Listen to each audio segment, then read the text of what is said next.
Early in the morning of June 21, 1941, I went to the House of the Red Army. Here was to be held the party activity of the aviation garrison. Everyone arrived on time except for the representative of the district, but then he showed up. At 10:00 the activity began. The first word was given to the Corps Commissar, who arrived from the district. He spoke about the international situation, about the need to fully increase combat readiness, about the tasks facing the aviators. I listened absent-mindedly. What was the reason for the order to urgently disperse airplanes on field airfields, to carefully camouflage parking lots and strengthen the combat duty? Upcoming exercises. Doesn't sound like it. Yes, something the speaker did not say. The presidium of the meeting received a lot of notes. Corps Commissar began to respond to them immediately after the report. Here he unfolded a blue sheet, folded in four, thought a little and smiling. Many comrades asked me whether there will be war. I answer, but he did not have time to answer. He was approached by the Dikiafte duty officer and handed him a telegram. Corps Commissar read it carefully, whispered something to the chairman of the meeting and, turning again to those sitting in the hall, "Excuse me, comrades, I am ordered to return immediately to the district headquarters." Party activity was postponed until 2 o'clock the next day. All began to disperse. Squadron commanders N.G. Belichenko, Azbuzunov, A.E. Kuznetsov, and I left the room laughing. "It's good that I did not go on vacation," said Belichenko. "The air smelled a thunderstorm." "Exactly. Captain A. Buzunov supported him. A familiar border guard recently told me that the Germans have concentrated large forces on our border. Let them only stick their heads in," Kuznetsov said angrily, and, turning to me, asked, "Am I right, Comrade Colonel?" "Right," I answered approvingly. "We have something to respond with a blow for a blow. Tanks and airplanes are excellent, and about the men and not to speak of."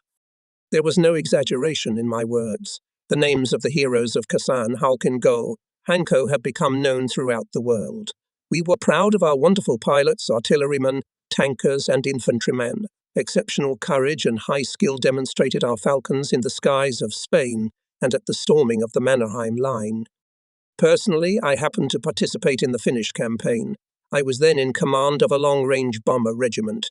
Leading the first link, I had a Captain I. V. Golubenkov, a brave and well-trained pilot. I liked his persistence in mastering new aircraft and ways of its combat application in difficult conditions. Talking about I. V. Golubenkov involuntarily remembered a case that happened to him in 1938. Our bomber regiment, based near Moscow, was preparing for the May Day parade. For almost a year the crews practiced group flying. Everything was going well, and suddenly, 3 days before the holiday, the commander of the air brigade, Colonel M.P.P. Kazmin, announced to me that Golubenkov was suspended from flying for health reasons. But he did not complain about anything. Who knows what? His face is pale, unhealthy, stood his ground Kazmin. "Mikhail Pavlovich," I pleaded, "you know very well what a presenter is. In 2 or 3 days he cannot prepare. The entire regiment's flight may be disrupted." "So a decision has already been made," coldly answered the commander. "It's useless to argue." Immediately after this conversation, I got in the car and drove to Moscow. It could not be allowed that someone's erroneous decision to cross out the hard work of the entire regimental staff, that we were deprived of the high honor of flying over Red Square. From the ground, we would be watched by those whose hands created the formidable aviation equipment. Each of us lived with the confidence to withstand the upcoming exam for combat maturity. The headquarters of the Air Army was located at the central airfield. In the reception room, adjutant told me, "The commander is busy." "I have urgent business," I explained. "Still wait, he replied, picking up the phone rang. When the adjutant, carried away by the conversation, turned away, I quietly slipped into the office of the commander. Viktor Alexandrovich Kolzunov was sitting at his desk, leaning over a map. Looking up at me, he asked, "What happened?" and hastily added, "Sit down, tell me." I told the commander in detail the story of the deputy squadron commander Golubenkov. Listening carefully to me, he was surprised. "Is it really so easy to just took and dismissed?" "It turns out so. Not even consulted with the doctor." The commander thoughtfully stepped to the open window. The fresh breeze swayed the curtains, slowly lifting the calendar sheets. Here, as if reluctantly, the red number appeared. Mayday. It was as if I was spurred on. Nubby, comrade commander, is it on someone's whim that Golubenkov won't fly to the parade? He will. Her Kozgunov reassured me. And will you be able to take the first place? We did our best not to give it to anyone. Well done, smiled Viktor Alexandrovich, giving me his hand in farewell. And tell the brigade commander, do not change the leading links, the regiment will fly to the parade in the same composition. I returned to the brigade headquarters at top speed. I'm in a hurry to preempt Colonel Kazman, or else he'll call Golubenkov and announce to him his completely unreasonable decision. In the corridor, in front of the office of the brig, I meet Golubenkov. What are you doing here? Why aren't you resting? I have a whole vacation ahead of me. I don't know what resort you're dreaming of before the air parade. I won't have to fly. Then I'm too late. He's already been announced, trying to show that it was no big deal. I sternly remarked to him, there's no time for jokes in the service. Have you been to the brigade commander? What did he say? He said that my face was pale, that I must be unwell. So, suspended from flying day, Golubenkov concluded in a trembling voice. His eyes became moist. I knew well the character of this pilot. No physical pain would not squeeze out a tear from him, but mental anguish can be much stronger. Don't be sad, Captain, I reassured him. You will remain in the parade formation. Here's my hand. It is the day after the conversation at the brigade headquarters. I looked at the airfield to see Captain Golubenkov. I found him among the pilots. He was telling some funny story. Here's another one. They taught a bear to fly. How so? Really? There were surprised voices. Very simple, and continued the captain with a serious look. The bear sits in the cockpit and starts the engine on command. Drive off, he steers the car to the start. Take off, left turn, and so on. Not true, comrade captain. Merle, somebody objects. In the air you can't hear a command given from the ground. Of course you can't hear it. He agrees, Golubenkov. That's why they trained the parrot to give commands. We put him in the cockpit and he shouted, take off, turn, and the like. We flew like that for 2 years. They made a good pair, but one day. The captain paused for a moment, and when the laughter of the pilots around him subsided, one day they flew into the zone, and commands came one after a new turn, loop. Whether because of the great overload or for some other reason, the parrot suddenly forgot the word landing. Turn, loop, and the fuel was running out. When the parrot saw that the arrow of the device was approaching 0, he patted the bear on the shoulder with his wing and said, You, Misha, go on spinning and I'll fly. Having laughed heartily, the pilots started training again. The funny anecdote gave them a good charge of vigor, and people had very little to rest in these pre-holiday days. In addition to studying, they helped technicians and mechanics to prepare the material part, carefully checked the serviceability of each unit. May 1 came. The morning was clear and quiet. Above the airfield hung a bluish, cloudless sky. A village could be seen in the distance behind the woods. Smoke was already flowing over the roofs of many houses. Some of the housewives were up earlier than we were. For some reason I remembered my childhood and wanted fresh Draken. My mother was very good at making them. She didn't live, my dear, until this solemn day. She won't see her son lead a combat aviation regiment over Red Square. These thoughts flashed instantly. Accepting the report of Regimental Engineer N.M. Pavlov on the readiness of aircraft, I ordered to build the flight crew. After Navigator Malagin clarified the route and time of departure, I gave the last instructions and gave the command to planes. And here we are already in the air.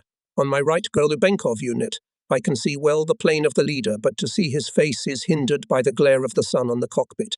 Approaching Red Square, Commander V.A. Kozunov flies ahead of the regiment. From time to time he gives brief orders on the radio. Listening to Viktor Alexandrovich, I remember our recent meeting, the conversation, his question, and whether you will be able to take the first place. Flying over Red Square, we did not see what was happening there. Crew members were strictly forbidden to be distracted from their duties even for a moment.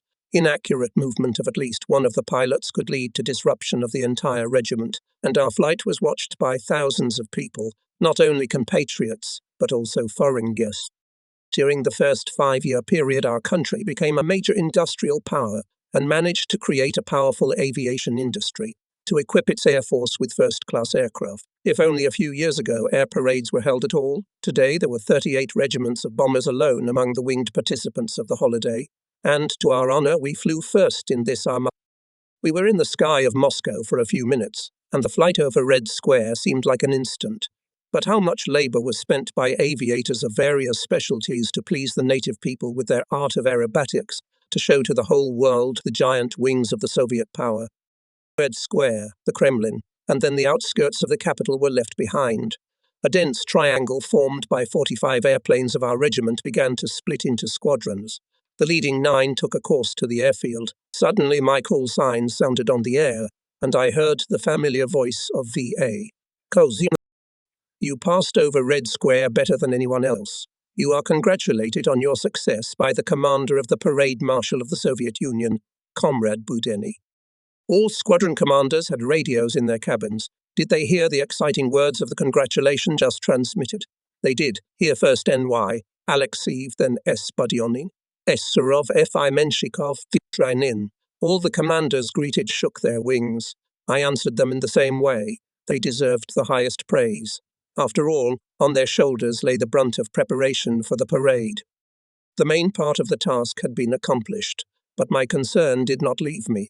Now it was necessary to ensure an exemplary landing of 45 bombers. This is not a simple matter.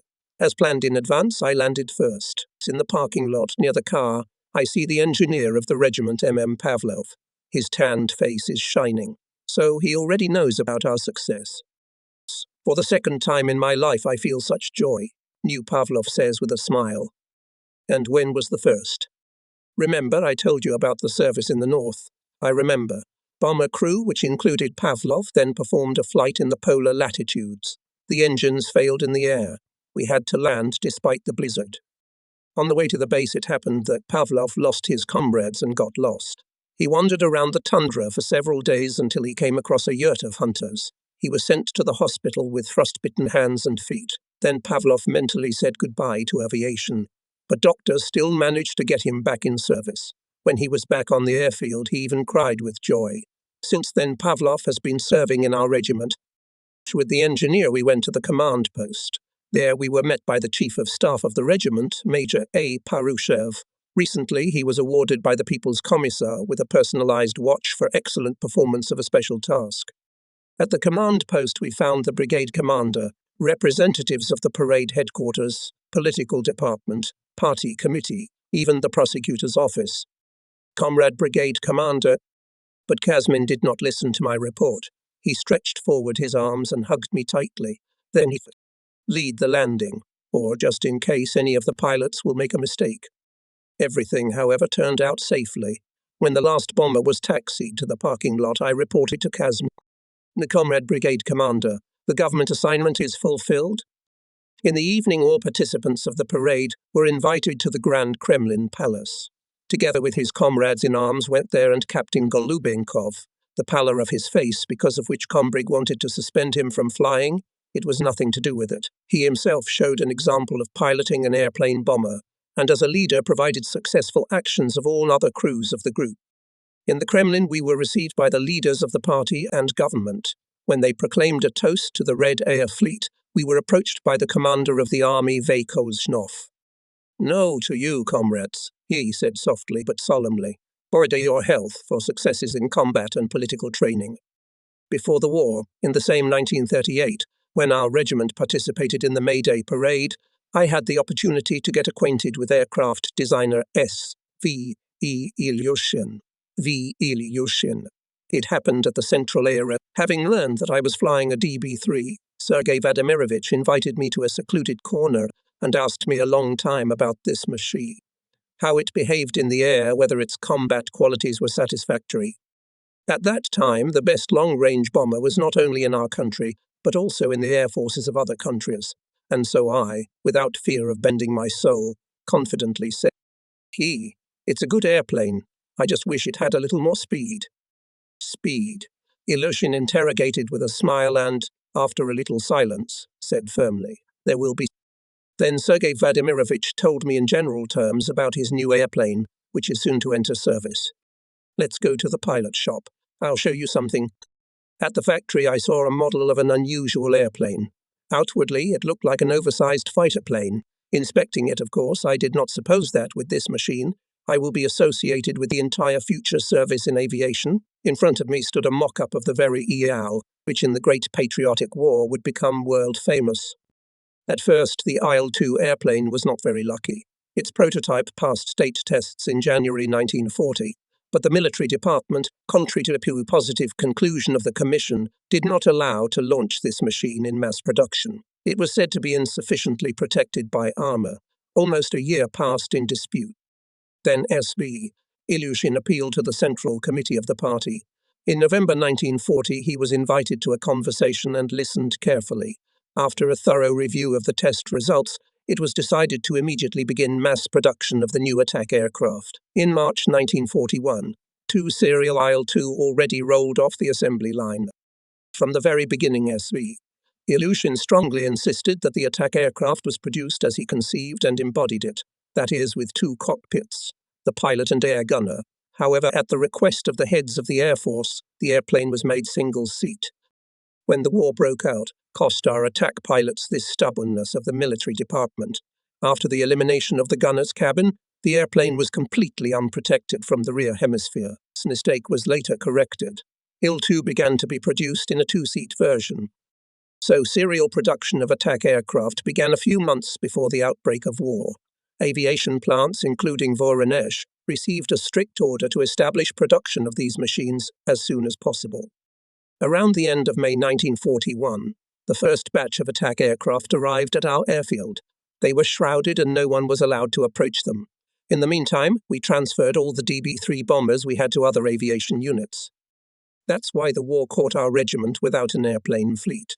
The old machines were sent, but we did not receive new ones. I reported the situation to the district headquarters and the commander of the Reserve Air Brigade, Colonel F.A. Pivin, but in response I received neither clear explanations nor specific orders. And then we, at our own risk and fear, began retraining flight personnel on the new attack aircraft. In advance, of course, contacted the test pilots of the plant from which the machines arrived. They told about the peculiarities of piloting IL-2. Squadron engineers Turenko and Sharikin organized the study of the material part of the aircraft and weapons. Party political apparatus, headed by the regimental Commissar G.M. Serbin and Partogom Regiment, Rumiancy mobilized personnel to master the new technique. For the cause was created a special group of the best pilots. Ichenko, A. Kuznetsov, A. Buzunov, P. Volodyan, A. Y. Karchenkov, E. Elo, Karpov, A. Sivanov, A. N. Panargin, and others. The first steps on an uncharted path is usually made by the commander. I did not deviate from this tradition. After a thorough study of the attack aircraft on the ground went up in the air on it, the heat that day was unbearable, but I, carried away by the flight it seems, did not even notice it. Having checked the airplane in all modes, I went for landing. I did it according to all the rules. Immediately after landing, I gathered the pilots and talked to them. Although the practice I had just received was insignificant, but it allowed me to notice some peculiarities in piloting the Silt. I was followed by Belichenko, Buzunov, and Volodin. They coped well with the task. After the flight captain, Belichenko enthusiastically said, "A rocket, not an airplane." Compared to the DB-3, IL-2 really seemed like a rocket. By its flight and tactical data, it surpassed many other airplanes. But this will be discussed later, and now I will continue the story about retraining which we started, I emphasize again, on our own initiative. In a short time, almost all of our pilots mastered the technique of piloting an attack aircraft. They flew alone and in formation, went to the zone and to training ranges, practiced shooting, bombing, and attacking. In short, the Air Assault Regiment actually already existed, and soon it received, as they say, and legal recognition. It was called, however, the 5th Reserve. We were given a very responsible task. We had to train all pilots arriving to us to fly the IL. We, who had recently mastered the new technique, were entrusted with the instructor's work, but none of us was afraid of it. Everyone realized that it is the difficulties contribute to the development of a real fighter character. Only one thing was upset. Everyone was rushing to the front, and we were still left in the rear. Most pilots were disappointed and even dissatisfied with this fate. Therefore, both commanders and political workers had to conduct painstaking educational work every day. Many comrades were convinced that if our assault unit sent to the most difficult part of the front, the situation there will immediately improve. And there were serious reasons for such judgments. Attack aircraft IL-2 was a truly formidable weapon. By its firepower, he alone could replace the whole company. From the pilots were pouring reports with a request to send them to the front. What are we going to do next? I once asked the commissar of the regiment. People realize that now they are more needed in the rear than at the front. Again, we need to gather the communists. With a noticeable sadness in his voice, replied Grigory Mironovich Serbin. Party meeting was held a few days later. The regiment commissar made a report on it. He spoke simply, cordially, like a wise father with inexperienced children. He told about our failures at the front, which were the result of a sudden and treacherous attack on us by Nazi Germany, about the heroism of our soldiers, about the selflessness of workers and collective farmers, sparing nothing to defeat the enemy. Everyone in his place is doing everything to stop and then defeat Hitler's hordes. And we must understand, well, what is the most important battle line for us now. Aviation units are now being equipped with new attack aircraft. These machines are formidable, you realized it yourself. But your conclusions were not quite right. One regiment will not change the situation on all fronts. We need dozens, if not hundreds, of such units. Who else but us, the pioneers of the development of EI, to show maximum care for the training of personnel for attack aviation? Conveyors, from which the latest attack aircraft are coming off, every day is becoming more and more, and we are here advocating that to emasculate or completely close the first forge of those air fighters who must lead these formidable machines into battle. No, comrades, this line is wrong. I will say more harmful. True patriots do not do this, nor will we follow such a path. For us, the main frontier of the fight against the enemy is still here. Serbia spoke, and I, sitting at the table, sorted out a pile of reports received at the headquarters. Suddenly, I received a note from Captain Bazunovs. Please give me the floor. I was alarmed. Buzunov was the first to ask to go to the front, and now he wants to be the first to speak. What would that mean? Didn't he want to enter into a polemic with the commissar? Until yesterday, began Buzunov, I thought that all the failures at the front are because I am not. There was laughter in the hall. On the one hand, it is right, continued the captain. Without me, without Volodin, without Koshetkov, without all of us, it is difficult to change the course of the war in our favor. That's it, I decided. We'll agitate for sending to the front. I will have to speak and me to finally dispel the delusions of some guys. Where are we needed more now? Buzunov repeated the question posed by Serbin, and he himself answered. After the commissar's speech, I realized. Here, maybe we are cowards? Nonsense. We've already fought against the Japanese militarists on the side of China. We have government awards. And now we're not hiding behind other people's backs. We ourselves learn to destroy fascists as best we can and teach this holy work to others. He made a short pause and, turning to me, said, Please, Comrade Regiment Commander, return my report to me. After him, on the podium rose Volodin. His speech was the shortest. I remain where the party needs me. A stack of papers lying in front of me, melting before my eyes. Pilots and technicians were taking their reports back, so they realized, felt with all their hearts, where they are needed more.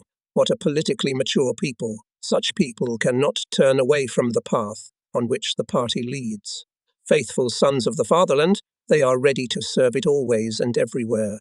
These people know how to subordinate their personal interests to public interests. Their consciousness is above the outbreak of desire, at first glance seemingly justified and even natural. Take Volodin, for example. He aspired to become a fighter pilot in reality and in dreams saw figures of aerobatics. Dreamed, having risen into the sky, to wrap up something that would make an outside observer's heart stop for a minute. He would say, "What a pilot, what a hero." Volodin's dream came true, but not quite. The blue path led him to an attack aircraft, not a fighter. Goodbye loops and Immelmans, barrels and corkscrews. But the young patriot did not lose heart. He gratefully accepted the wings that the motherland gave him. He accepted and did not lower them. Once conducting a Politinformatia, I casually noticed that Volodin every now and then looks in the newspaper. I wanted to reprimand him, but refrained.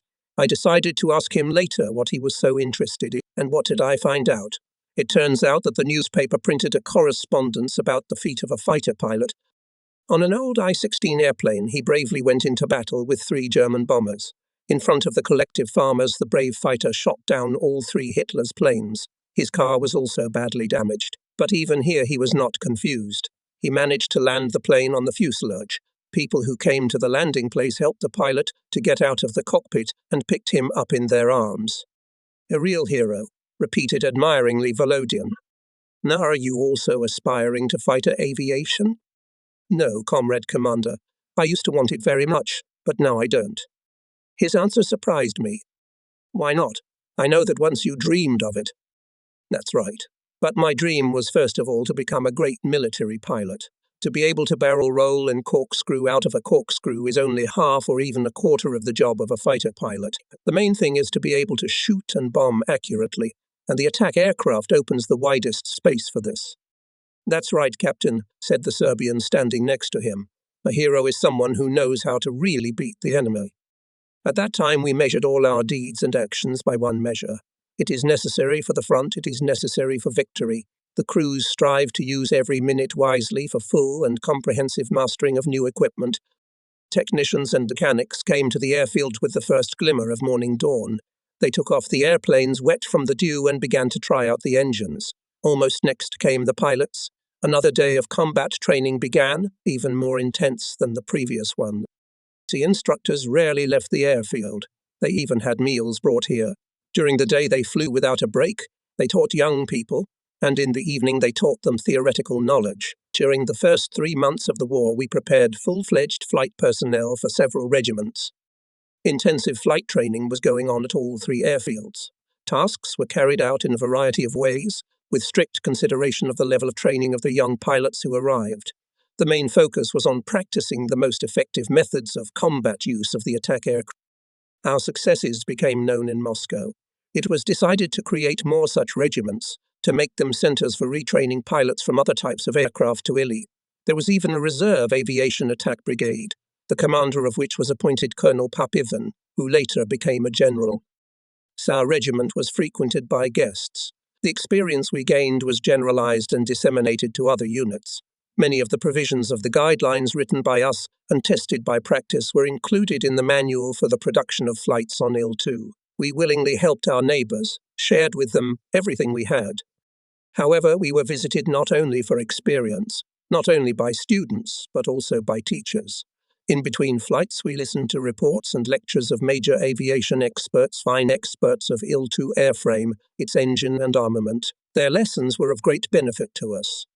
The flights continued. Their intensity was increasing day by day. The main attention at this stage of training was paid to shooting at ground targets. Tens of thousands of shells and cartridges were spent daily. Armament service, headed by Sharikin, with all its good organization, barely had time to equip cannon and machine gun tapes. Aircraft specialists worked with full effort, often without sleep. And I asked the wife of the regiment, Lilina, to talk to our women, whether they could help the armed men. After all, many of them were quite good at military specialties. She willingly agreed. The next day, Sokolova, Sherikina, Cherenko, Serbina, Volodina, Buzunova, Fisenko, Rumantseva, and other wives of commanders came to the airfield.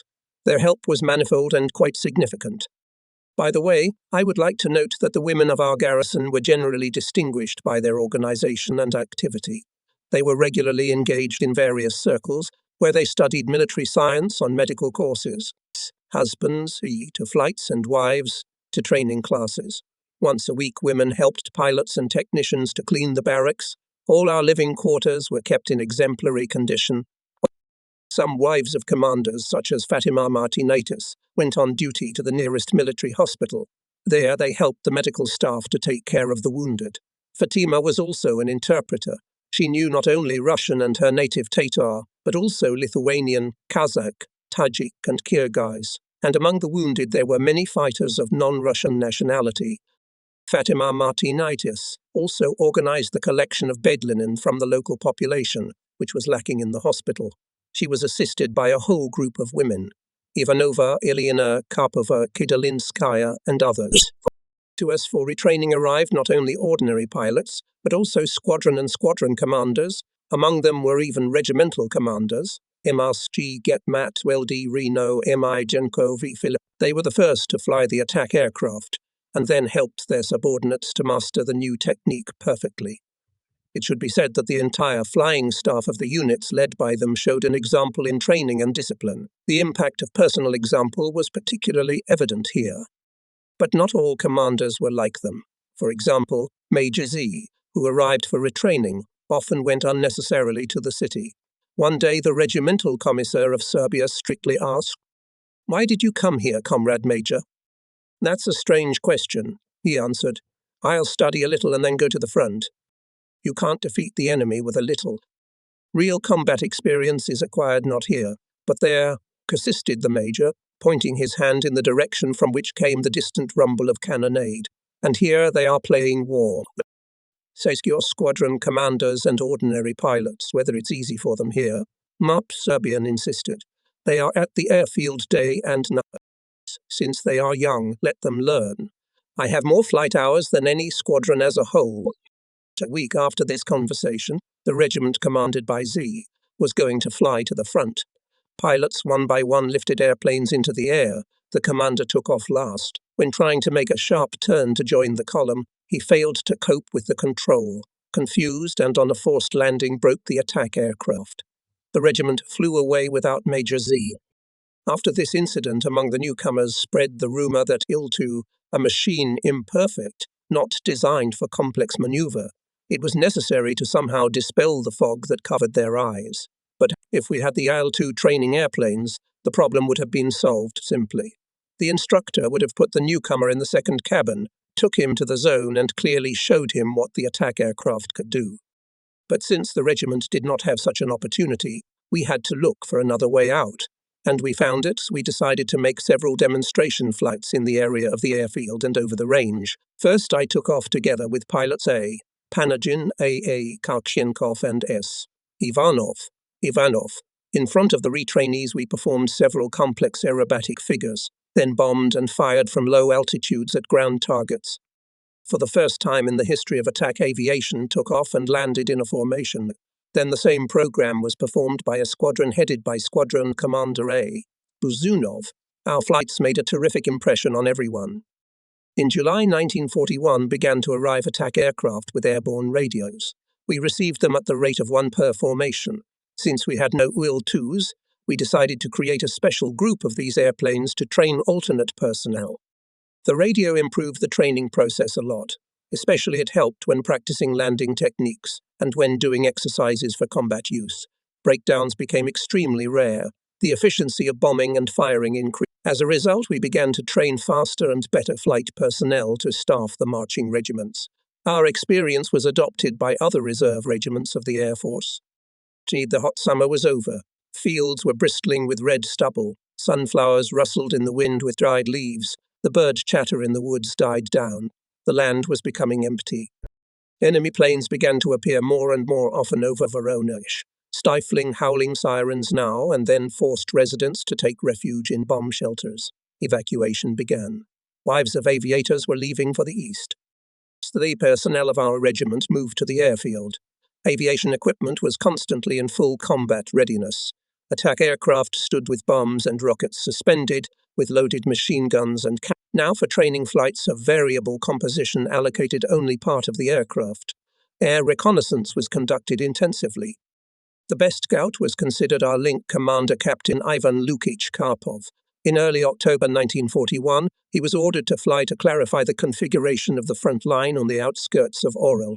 Our command wanted to have accurate data on the location of enemy troops. Karpov returned much later than scheduled. When he turned the plane into the parking lot, we were horrified.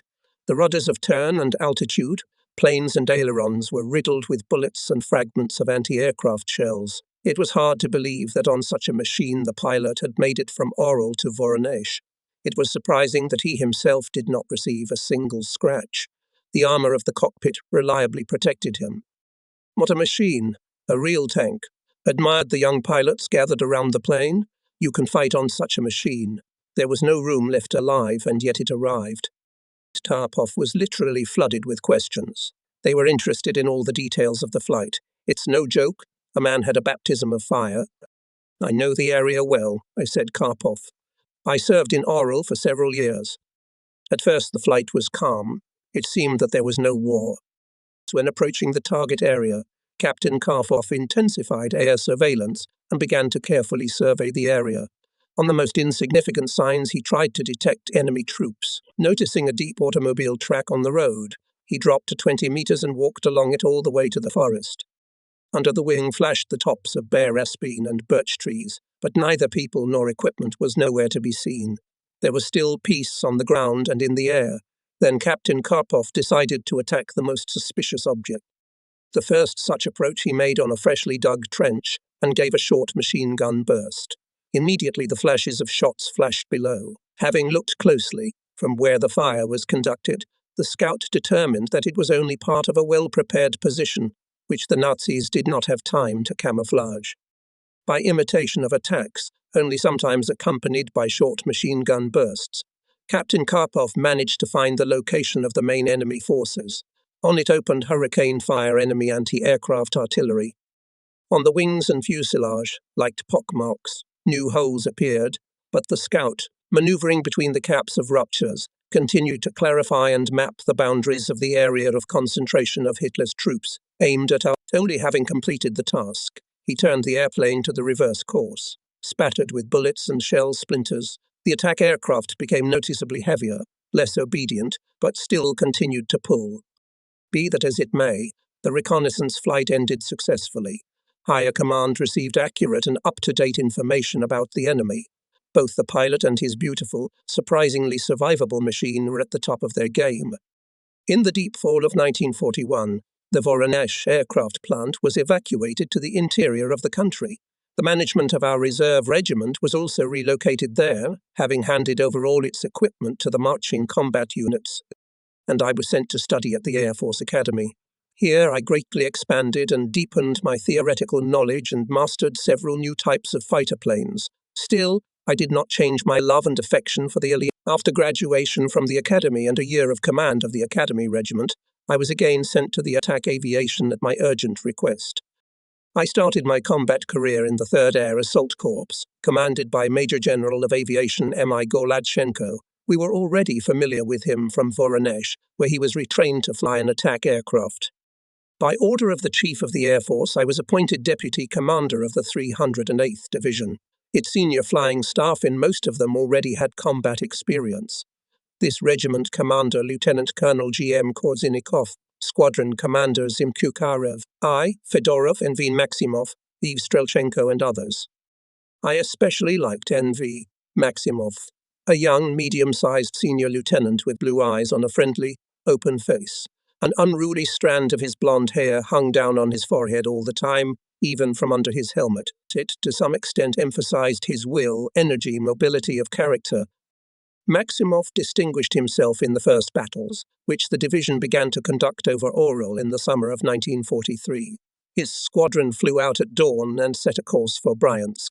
Not far from this city, near the village of Kotinets, our aerial scouts discovered a large enemy convoy. 9 attack aircraft went to the target almost at a glide, fighter escort kept above and slightly ahead.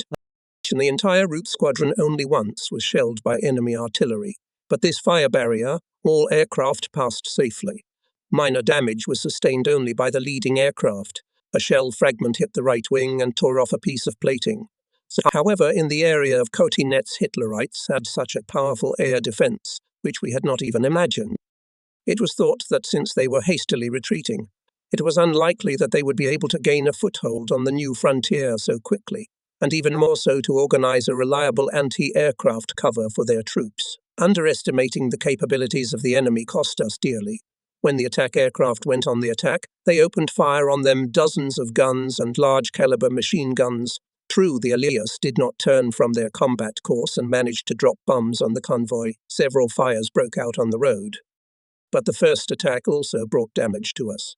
One airplane was so seriously damaged that it was forced to leave the formation and take a course to its own airfield. Maximov decided to repeat the attack. For Ilov, he ordered to suppress the fire of anti-aircraft guns, and the rest of the forces struck at the convoy. This battle was heavy. Squadron lost 2 airplanes. On landing in the attack aircraft, Maximov cut the engine, and he fell on the left wing from the leveling height. The fighter plane that was following it almost crashed into it. It was piloted by M.I. Gorovets, who later became a famous air fighter. Fortunately, neither of them was injured. Observation at the front remained difficult. Day and night there was intense fighting. The enemy gave our advancing troops stubborn resistance. The activity of his aircraft has increased dramatically. Often attack aircraft had to act as fighters to conduct real air battles. So it was on this day. Being at the point of guidance, I noticed that a large group of bombers U-87 approaching the front line. And just then, the squadron of Senior Lieutenant Maximov was in the air. I ordered the attack aircraft to immediately attack the junkers to prevent them from dropping bombs on our troops. With friendly fire, Illy immediately shot down 2 bombers. The line of junkers broke. Hastily freeing themselves from the bomb load, they began to turn around on the reverse course. To our leading edge did not manage to break through any enemy aircraft. Being with me Deputy Commander of the 3rd Guards Fighter Air Division, Colonel Amondriv heard on the radio familiar call signs. Mayor Fedotov leads his youth, he said with a satisfied smile. Guards Major A. Fedotov was the navigator of the 63rd Guards Fighter Regiment. He led the 8 Lavochkin. Hawks appeared in time. A new, even larger than the first, a group of German bombers approached the gully, where the headquarters of the tank formation of General P.S. Rybalko. Andreev took the microphone in his hand to warn Fedotov about the appearance of the enemy, as the airwaves heard a clear command navigator. Attention. The enemy on the right. Attack.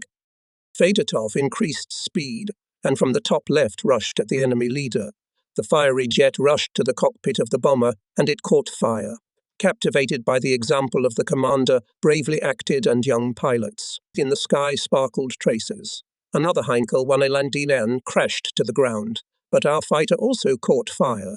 The pilot managed to eject with a parachute. Fedotov's group returned to the airfield with a small but still a victory. A. Andreev could not resist and congratulated the presenter and his pets in an open text. The next day, I had a chance to visit the airfield of the 63rd Guards Fighter Aviation Regiment. It happened that I got there at a solemn moment. The commander of the 3rd Guards Fighter Aviation Division, General V.P. Ukov, was presenting orders and medals to the aviators. Among the awardees was and Guards Major Fedotov. I learned about the further fate of this brave fighter after the war from a conversation with the former head of the operational department of the Corps, General V.A. Victor Alexandrovich told me that Fedotov made more than 200 sorties, shot down 10 airplanes personally and several in a group. He died as a regiment commander, being a hero of the Soviet Union.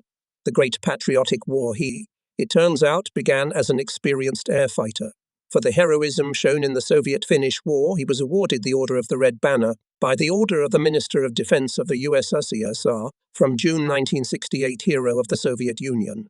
Guards Major Fedotov Andrei Andreevich was enrolled forever in the lists of the 1st Aviation Squadron of his unit.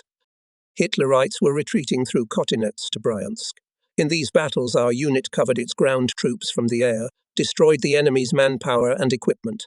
To solve the task was not easy. The enemy greatly outnumbered us in fighter aviation, and it operated from field airfields equipped near Oral.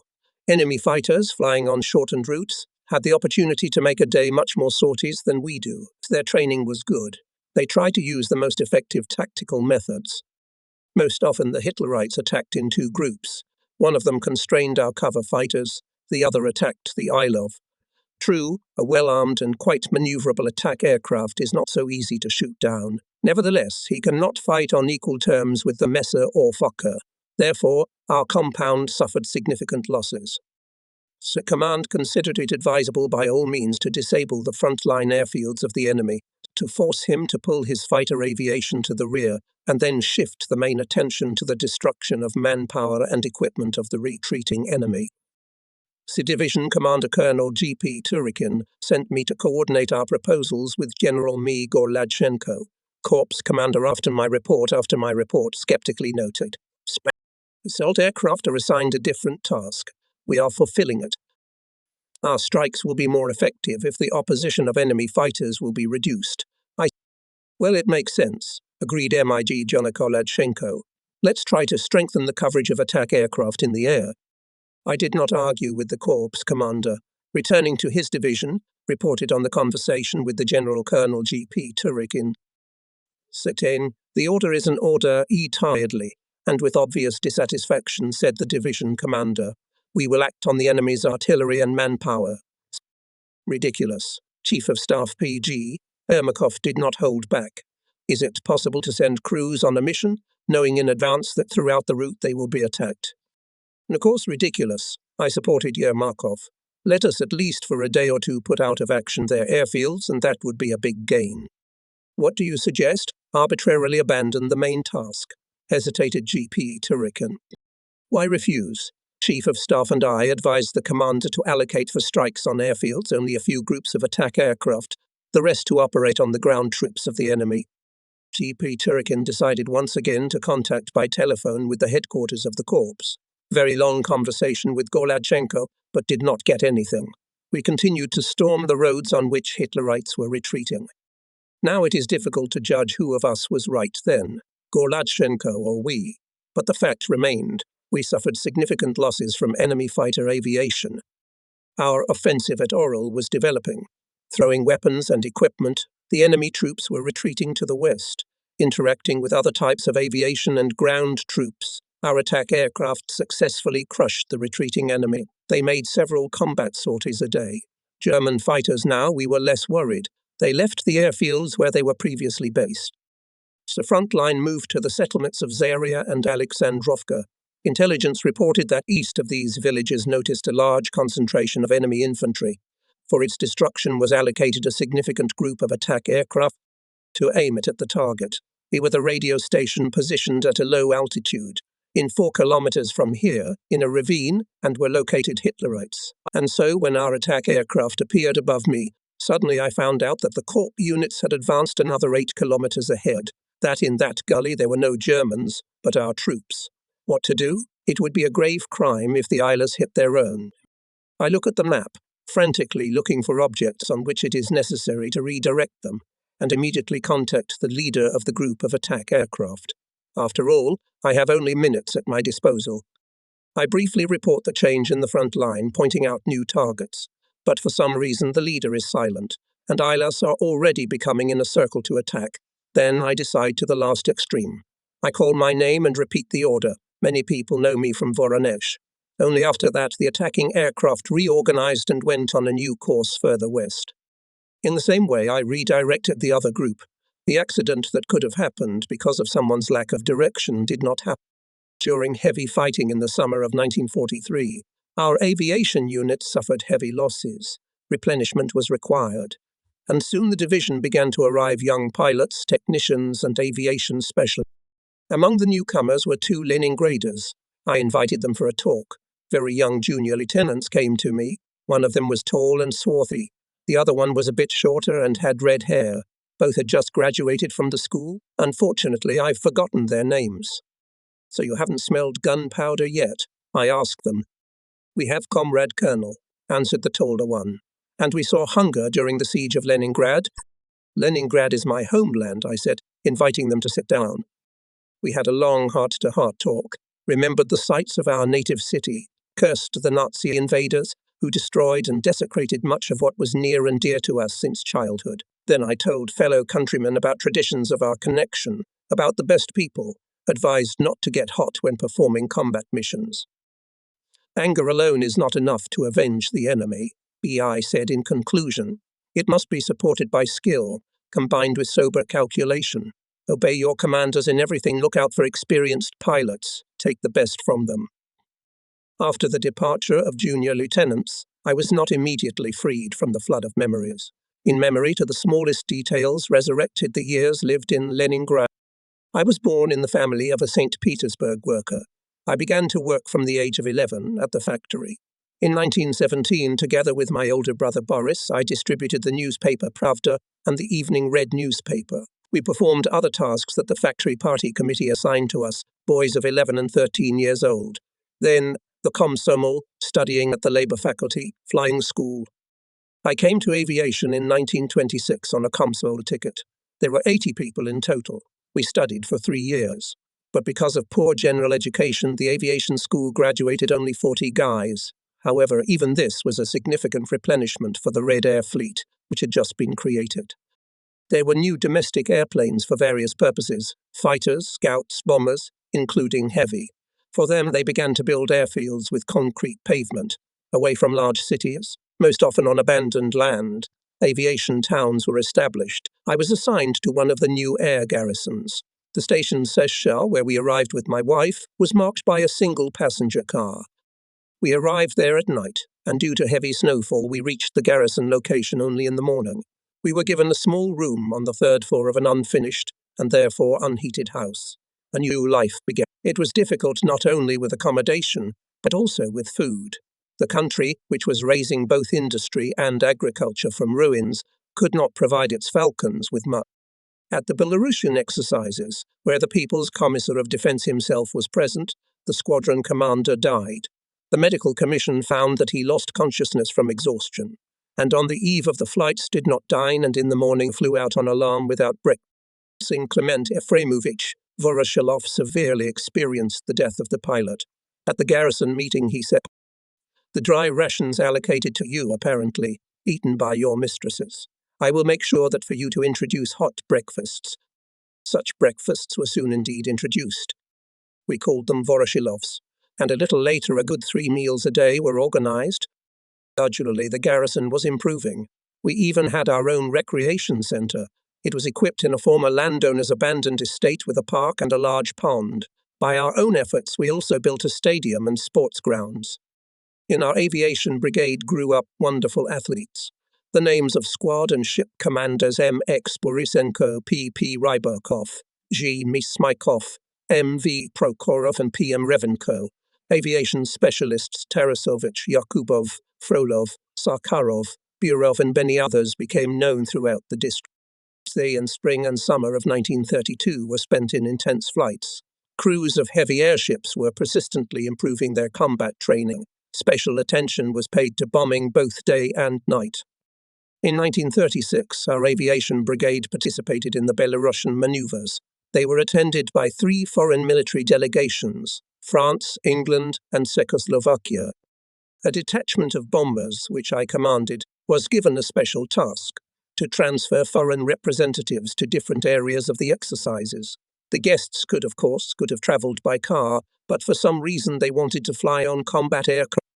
"Let's not offend them," said Clement Efremovich Voroshilov, who led the maneuvers. "If they want to fly, let them fly. They still do not believe in the power of our combat equipment." Members of the French delegation once expressed a desire to familiarize themselves with the equipment of the bomber. They climbed into the cockpit, looked at the instruments, looked into the compartments, interested in the armament. After the inspection, the French general did not hold back. "Here you are, gentlemen, and backward Russia." I wanted to say to him, "Yes, we are no longer the Russians you knew before 1917. Our motherland has become unrecognizable. It has grown mighty wings." While the foreigners went to the canteen, a squadron of high-speed bombers SB arrived at the airfield. It was commanded by A.U. Zolototsvetov. Returning from breakfast, the guest asked the People's Commissar of Defense to order these aircraft to take to the air and fly in formation. Clement Efremovich replied that it is not worth raising a squadron, but one bomber can fly. For the demonstration flighters, Zolototsvetov located the most experienced crew. He ordered him, after performing exercises in the zone, to pass over the airfield at extremely low altitude and at maximum speed. The pilot successfully completed the task. When he was rushing over the airfield from the wings of the SB, as if emphasizing its swiftness, white clouds of condensed vapors were coming off. It looked very spectacular. "You have good conditions for the development of aviation," said the English officer. "All Russia is full of airfields." We did not try to convince the Englishman that it was not only about the vast expanses of our homeland. He did not understand or did not want to understand the main reasons for our achievements. At the invitation of the People's Commissar of Defense of the USSR, foreign military delegations left for the place of landing of the airborne landing. It was impossible not to marvel at the spectacle when the sky was decorated with hundreds of colorful parachutes. The foreigners had never seen such a mass airborne landing at their exercises. An officer of the British Army asked Clement Efremovich Voroshilov to allow him to talk to some of the parachutists. Such consent was given, and he approached Senior Lieutenant Korolev. I knew this paratrooper well. At one time, he served in our unit as a flight engineer. The Englishman, through the interpreter, asked Korolev some question. He answered him in the purest English that he did not need an interpreter. The surprised guest opened his eyes wide and, after a pause, laughed. He had not expected such a thing from a young Russian paratrooper. Many things amazed the foreigners who came to us. They, for example, in no way imagined that we have such powerful bombs. Nergum telling colossal 6. They exclaimed over and over again. Exactly colossal. Even then, in the 30s, our planes flew higher, farther and faster than anyone else. Instead of Farmans, which were bought abroad, the Red Army received domestic bombers, fighters, transport, training and sports planes. Hydroaviation was developing at an accelerated pace. The potential of the Red Air Fleet was growing day by day. Maneuvers in Belarus clearly confirmed it. The country was seriously, truly preparing to repel imperialist aggression. True, we could not say exactly when they would unleash war, but the fact that the enemy was already swinging at us was obvious. That is why the party daily cared about strengthening the defense of the country, the training and education of soldiers of the Red Army. Special attention was paid to the development of the air fleet. A pleiad of outstanding designers worked on the creation of winged machines. Tupolev, Ilyushin, Lavochkin, Mikoyan, Yakovlev, Polikarpov, Petlyakov and Michi. By the beginning of the war, the Soviet Union was a powerful aviation power. We were strong not only in winged technology, but first of all in our people, strong-willed, courageous, utter. These are the thoughts and feelings that my meeting with young Leningrad pilots evoked in me. For the first time during my stay at the front, it made me look back so far and trace my whole pre-war path in aviation. I felt pleasant and light at heart, as if I had been on a date with my winged youth, which appeared in the guise of these two slender and handsome guys. To the airfield came the echoes of the distant battle, but they became quieter and quieter, and at last they were completely silent. There was such silence that it seemed as if there was no war. From a neighboring dugout, a song suddenly burst out like a bird. Who said we should give up? A song in war. After the battle, the heart begs. Music twice as much. A few more voices joined the softly sounding baritone. We're taking a break today. Tomorrow we'll be back to fighting. Why can't I hear your voice? My friend, my marching accordion. Let the boys sing. Let them consider the rest of this August day and a few hours of night coolness as a respite. Tomorrow at dawn they will fly to the battle again, and it is not known whether all today's singers will return back to their airfield. The course would be responsible and not easy. The corps was preparing to make a massive strike on the station Navlia, near Bryansk. The enemy was gathering there a fist for a counterattack. Apparently, he intended at least for a few days to stop our offensive and to cover the withdrawal of their divisions, worn out at Kursk and Oral. General M.I. Gorlachenko, together with the officers of the staff, carefully developed a plan for the upcoming actions. After all, we had never before flown on a mission with the entire corps. The day before the flight, the general called me to himself. I got on a communications plane, and in half an hour I was already at the corps headquarters. Tiny, smoky hut where he was housed seemed to me after the dugout almost a palace. "Come in, sit down," said Gorlachenko when I reported to him about my arrival. I sat down at the table, on which there was a map with a map of the situation and some notes. "Tomorrow not only your division is flying out on an assault," continued the general. "I decided to consult with you on how to better collect in the air. After all, you during the parades many times drove large groups of aircraft. I really had enough experience in this regard. I repeatedly drove 5-9s in the days of aviation holidays, led air escorts at the funeral of Valery Pavlovich Kalov and Viktor Alexandrovich Kozlovnov, and now I thought that to collect in the air remaining in our division 36 aircraft is not very difficult. In addition, we have experienced pilots." Having stated my judgments on the issue of interest to the general, I familiarized myself with the plan of action of the rest of the corps, received the time set by the command to strike.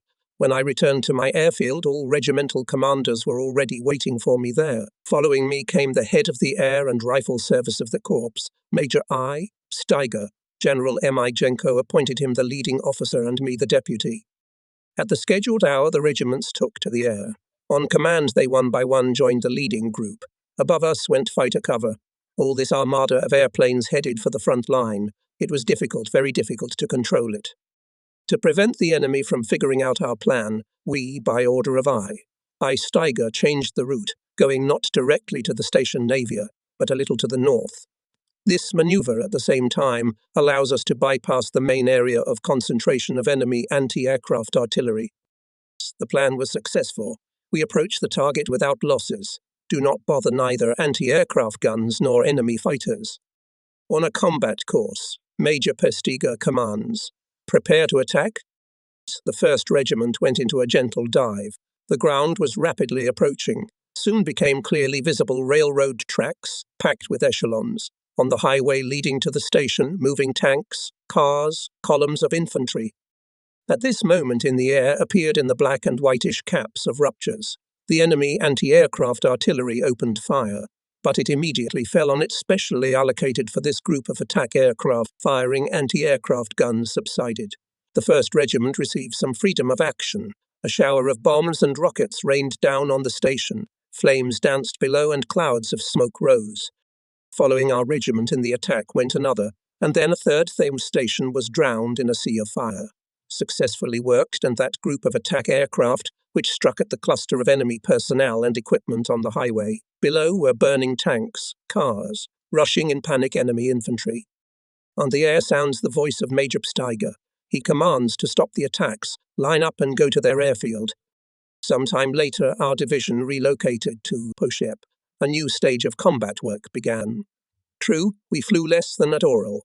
Autumn came with rain and fog. Weather days were rare. The lull at the front allowed us to more thoroughly engage in generalization of experience. In the regiments held flight technical conferences, which discussed the issues of combat use of attack aircraft. They were addressed by the best commanders, navigators and pilots of the division, such as GM Korzinikov, NV Maximov, V. Strelchenko. To their judgments and conclusions, especially attentively listened to our young people who had yet to participate in the big battles. After regimental and divisional held Corps Flight Tactical Conference. At it I was invited to make a report. I paid the main attention to the control of crews in the air with the help of radio, redirecting airplanes from one object to another. I think there is no need to list the issues discussed at the conferences. It is important to note that even in difficult frontline conditions we paid unremitting attention to training. The growth of combat skills allowed the crews to perform tasks more successfully, significantly reducing our losses. Soon I had to part with my faithful combat friends, fearless attack pilots. I was appointed commander of the 335th Independent Air Assault Division. I arrived at the headquarters of the Air Army at the appointed time. I introduced myself to the commander, Lieutenant General of Aviation N.F. Papivin, and from him went to the political department. I wanted to know who would be my deputy in the political department. I was named Guards Lieutenant Colonel Ivan Trofimovich Kalugin. They gave him a brief characterization. He was appointed from the position of Deputy Regimental Commander. He flies well on the Isle. He fought on the Leningrad front. It's good that he flies himself, I involuntarily thought. Such pilots will sooner love. Office 335th Air Assault Division was located in the village of Logovo, nestled between two heights. Upon arrival there, I immediately asked where Guards Lieutenant Kolel Kalugin lived. I was pointed to the outermost hut. I approached and saw a stocky man in a flight jacket on the porch. Ivan Trofimovich. Yes. He answers, turning his weathered face to me. Let's get acquainted. I was appointed commander of your division. We shook hands. It was the deep fall of 1943. It was cold, it was already snowing. I got a little chilled during the flight. Ivan Trofimovich must have noticed it and suggested, "Let's come to my place and have some tea." Said the kettle was puffing on the tin stove in the hut. When we undressed, I saw on the chest of Kalugin 2 orders of the Red Banner, the Order of the Red Star, and the Medal for Bravery. An experienced man, I thought, and I immediately sympathized with Ivan Trofimovich. Over tea, he familiarized me with the division, with the people we were to lead together. He told me, though sparingly, about how he had defended Leningrad.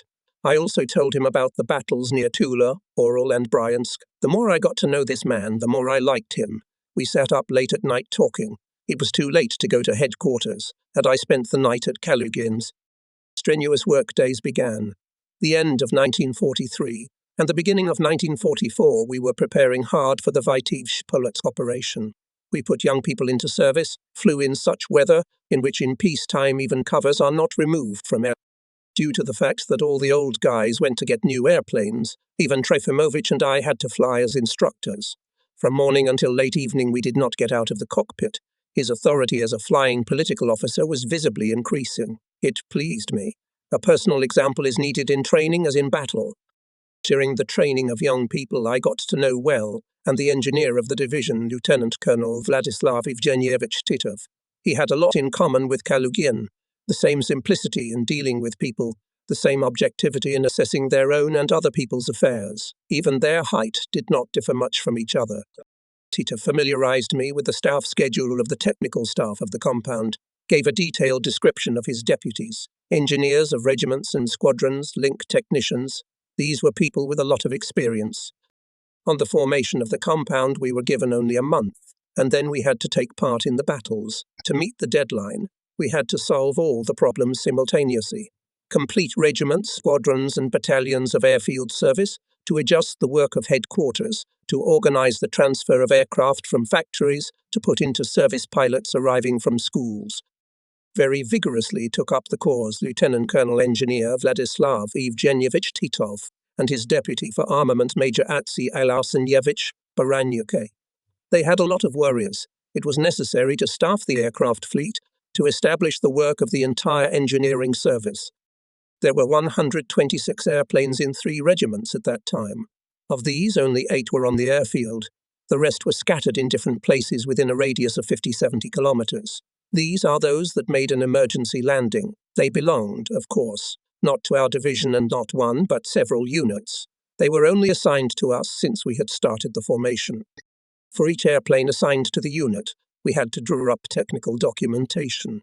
And the machines that made an emergency landing were subject to a thorough inspection by senior staff of the technical and operational service of the regiments. Only after this procedure the mechanic of the airplane was sent to the evacuation team, and from there with its representative to the place of forced landing.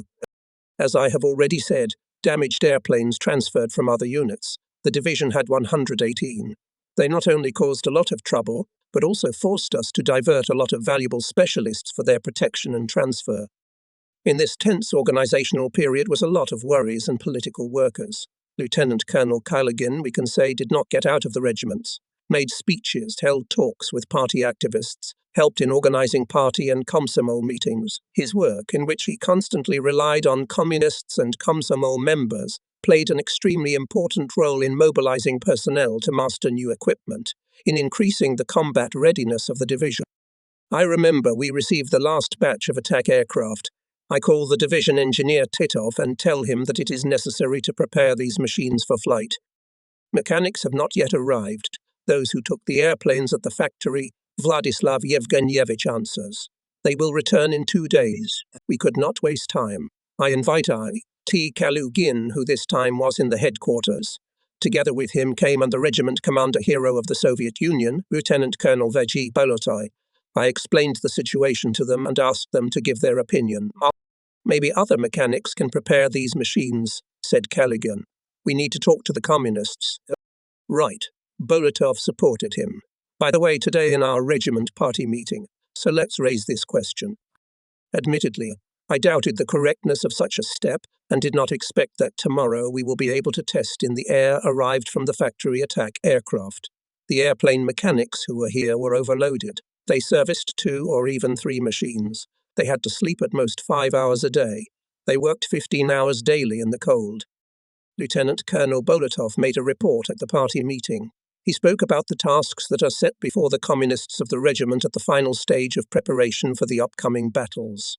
Then spoke Kalugin. He called on the pilots to help technicians and mechanics to quickly put into operation aircraft that arrived from the factory. The communists supported this proposal and adopted a corresponding resolution. Right from the meeting, people went to the airfield. In the dugouts remained only those who were on daily duty. Pilots worked on an equal footing with technicians and mechanics. By 2 a.m., all attack aircraft were prepared for flight. Successfully passed and work on the introduction of young pilots. I would especially like to note the diligence of Captains P.E. Arefyev, Sajtikova, A. Mironov, N. Makarov, Senior Lieutenants Kryl Tarakanov, Labzukova. In preparation for the Vitebsk Polotsk operation was being finalized. Our division had to provide the 1st Red Banner Tank Corps with air assaults to enter the breakthrough. Taking into account this task, we not only conducted flights but built the whole educational work. Practicing with young people the most effective methods of combat use of the attack aircraft, we creatively used the combat experience accumulated both by our crews and pilots of other units, tried to move away from the template methods. For example, the favorite method of attack aircraft then was considered to be from the circle 1 by 1. Aircraft came to a given area, stood in a circle and alternately made attacks. Sometimes the crews made 8 runs, each time exposing themselves to danger. The effectiveness of such strikes was in no comparison with raids as part of a link squadron regiment. In short, the method of 1 round at a time did not allow hitting the enemy with a fist. Let me give you an example. The commander of the Air Assault Division T gave the order to strike at a heavily fortified node of enemy defences. Each crew, according to the existing tactics, was to make 8 approaches to the target. All pilots were brave, disciplined. They carried out the order, but at what cost? The enemy quickly enough learned our tactics and easily adapted to it. After all planes dive on the target from the same direction and from approximately the same height. Having taken aim, Hitlerites literally at point-blank range began to hit our attack planes. As a result, the group suffered heavy and unjustified losses. This is what led to the actions of the template. And what did we propose instead of the existing method of attack? We came to the conclusion that the maneuver must meet the nature of the task at hand, determined by specific conditions, including the size of the target. If necessary, you can attack the enemy from the get-go, and not only in pairs links but the entire squadron. Why shackle the group with the notorious cool?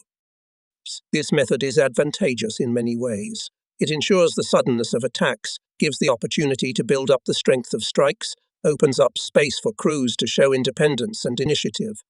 It is also important that attacked from different heights and directions, the enemy is deprived of the opportunity to conduct targeted fire on the attack aircraft. Our proposed attack scheme looked like this.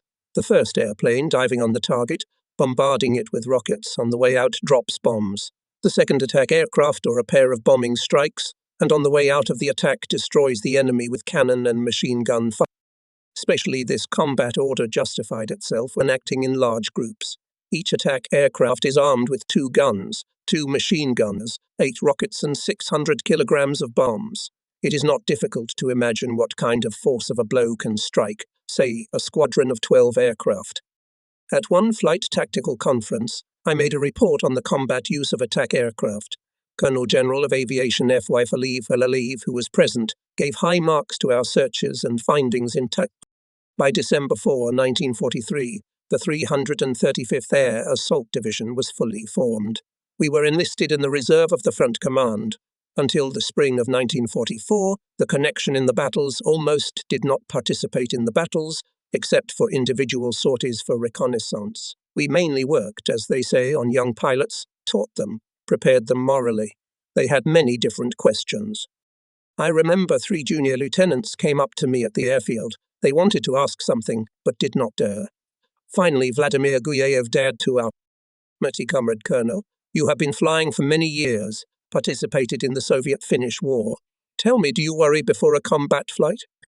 Am I nervous? Why bravado? Of course, yes. My answer, Gulyayev. It all depends on what mission you're going on. Considering Gulyayev's question not only appropriate, but also important, I decided to talk to the young pilots on the subject. First of all, I explained that excitement should not be mixed with fear. Any person with a normal psyche can experience excitement. You sit in the cockpit and start to worry, because you know that the task is difficult, fraught with danger. But then you start the engine, start working with the instruments, and the excitement disappears. Now you are busy with your work and give yourself to it. And in flight you seem to merge with the airplane, become its brain. When a pilot goes on an attack, he has no time to think about anything else. His nerves are strained to the limit. Every muscle is subordinated to the attack. In such an environment, even a young pilot who before the flight had a sense of fear will be able to overcome it. I do not know how professional my judgments were from the point of view of a psychologist, But as a pilot, I think I reasoned correctly. The young people were satisfied with the conversation, and I made a conclusion for myself. This topic should be discussed with all newcomers. On the same day, regimental commanders and political workers were given appropriate instructions. To educate young pilots of high moral qualities, we widely used instructive examples from the combat practice of those units that joined our division. True, they came to us few in number. Many who served there heroically died or dropped out due to injury, but their exploits remained forever in the glorious annals of the war. The pages written in their blood became the first in the history of the division. In the spring of 1944, the 6th Moscow Guards Air Assault Regiment joined our unit. Its name alone sounded like a line from a hymn to courage and skill. Aviators of this unit heroically fought with the enemy in the most difficult period of the capital's defense. Under the command of Major Reynaud, they crushed tank columns of Guderian, participated in the destruction of other enemy units on the outskirts of Moscow. The regiment was awarded the title of Guards and the name Moscow. We gave a great place to the propaganda of the feats of the Guards in the daily educational work. They were discussed at party and Komsomol meetings, written in war newspapers and battle leaflets, organized radio broadcasts and conversations agitators. A lot of glorious deeds made Captain Nishuvin. In one of the reconnaissance flights he, returning from a mission, met with 10 Messerschmitts. It was impossible to evade the battle, and Nikolai Ivanovich decided to attack the enemy. Using the superiority in altitude, he hit from guns and machine guns on the leader of the first 5. The enemy plane burst into flames and went steeply to the ground. The rest of the Messers pounced on the attack aircraft, but then from the side of the sun they were attacked by 5 of our fighters escorting the scout. With a sudden blow they shot down 2 more Messers. The loss of 3 planes, including the leading one, discouraged the remaining Hitlerites, and they, having stopped pursuing the attack aircraft, hurried to escape. The battle with the enemy took place near Tula. Our airplanes took a course to their airfield. When approaching the railway station, Gorbachev Nikolai Chuvin saw a fire. Some building was burning, and on the tracks stood our railroad trains. And on the open platforms one could see guns and tanks. Apparently this equipment was sent to the defenders of Moscow. Suddenly Chuvin noticed a group of enemy bombers in the air. They were making an approach for another bombing strike on the railroad station. This could not be allowed. Over the station Junkers attack, shouted on the radio Chuvin accompanying his fighters. Our Yaks crashed into the line of German bombers and one of them shot down. The others closed in and, shooting back, turned to the west. And still Soviet fighters managed to destroy one more U-87. This is how Nikolai Ivanovich Chuvin's flight ended. He not only successfully completed the task of aerial reconnaissance, but also managed to shoot down an enemy airplane. Major Leonid Davidovich Rhino, commander of the 6th Moscow Guards Regiment, showed examples of courage and skill in the battles for Moscow. Once his group dealt a powerful blow to the enemy airfield near Smolensk. When leaving the attack, an anti-aircraft shell hit the tail part of Major Reno's car. But he, as if nothing had happened, ordered to repeat the approach. At the airfield there were new hotbeds of burned airplanes in the parking lot. Tanks with fuel exploded into the air ammunition depot. During the second approach in the plane leading hit another anti-aircraft shell, this time in the left plane. The machine became even less stable, but gripped by combat excitement, the commander continued the assault. The third shell broke the fairing of the propeller of the plane, and it became almost uncontrollable. However, and this time Reynaud did not leave the machine. Pulling it across the front line, he landed it on the fuselage. Leonid Davidovich himself just miraculously remained alive. The second raid on the airfield was made by an 8-man crew led by Senior Lieutenant A.E. Novikov. It also managed to make several approaches. The flight of enemy aviation to Moscow was thwarted. During the raid, 3 of our pilots were wounded, but none of them stopped the assault. All 8 crews returned to their base. Soon the partisans reported that our attack aircraft destroyed 45 aircraft, 4 gasoline tanks, 2 ammunition depots, dozens of soldiers and officers of the enemy. It's the cruel arithmetic of war.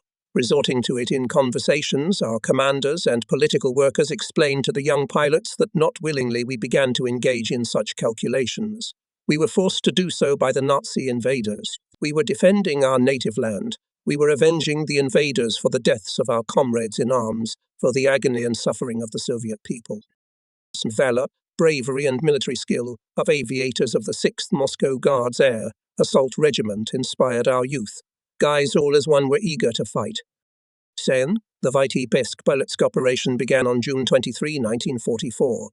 The 1st Tank Corps, which we supported, was tasked after breaking through the enemy defences in the area of Sirotino to enter the resulting gap to develop the success of the offensive in the direction of Beshenkovichi, Boysherikovo. It was commanded by Lieutenant General of Tank Forces V.V. Butkov, willed and commanded by the enemy. V.V. Butkov, a strong-willed and knowledgeable commander. Tall, broad-shouldered, with thick black eyebrows, which often frowned, he gave the impression of, in fact, Vasily Vasilievich was demanding, but kind and responsive. Before the 335th Air Assault Division Comcorps set the task to suppress enemy firepower in the Interlake Defile, on the way of advancement of Colonel K. Petrovsky's brigade.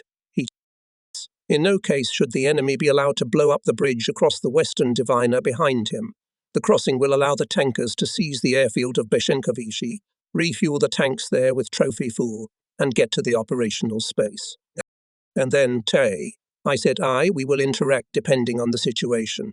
For this purpose, we will send to you our representatives, Colonel S.O.V.L., Chernomorov and Captain V.R. Protsenko.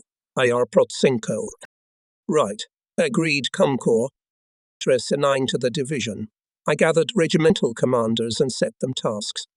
I will say to want, the plan of the command with some adjustments made to take into account the current situation we have fulfilled. Tankers heartily thanked the pilots. In front of the right flank of the corps was suppressed at least 4 artillery batteries. Here operated the 683rd Air Assault Regiment. Its crews from morning to evening, as long as daylight allowed, stormed enemy fire points located near the bridge over the western Divina. From the air, not only the broken equipment, but even the corpses of enemy soldiers were clearly distinguishable. The enemy failed to blow up the crossing. Soon our tanks and infantry passed through it. In accomplishing this task, especially distinguished squadron commanders and leading groups G. Denisov, B. Padalko, S. Kovalchik, P. Andreev, V. Sabatin, V. Reitkov, and during the battle I was reported that the 6th Guards Regiment could not take off to fulfill the task. The airfield is shelled by an enemy armoured train. I sent to this target squadron of Captain G. Denisov. Having made 4 runs, it silenced the cannons of the armoured train. The 6th Guards Regiment immediately flew to the mission. Success in these battles was achieved by the efforts of all the personnel of the division. Colonel S. Chernomorov and Captain V. Protsenko skillfully guided the planes to the target, and regimental commanders V.G. Bolotov, N.V. Boykov and M.P. Zaklepa skillfully led the battle. Heroism and high skill showed pilots P.P. Arefyev, Emirinov, Makarov, F.A. Sadchikov, P. Matkov, E.G. Denishov, I. Pavlov, Sesanasyev, I. Shebelnikov, E.V. Unekovsky, Yankovsky, V.E. Sophie, I. Solyagin, Kovalchik, and many, many others. True to the joy of victory was mixed with grief for the dead battle friends. Stormtroopers and tankers were seriously wounded Corps Commander General V.V. Butkov and Tank Brigade Commander Colonel Petrovsky. I consider it appropriate to mention here a kind word heroes tankers, Sergei Afanasyev, Boris Rastropov, Dmitry Vedrenko, Nikolai Pizarenko, Mikhail Sergeyev, Afanasy Shinov, Alexander Yudofenko. I was told a lot about their valor. Skillfully led the fight brigade commanders P.I. Benikov and A.I. Summer. In short, the pilots and tankers were worthy of each other.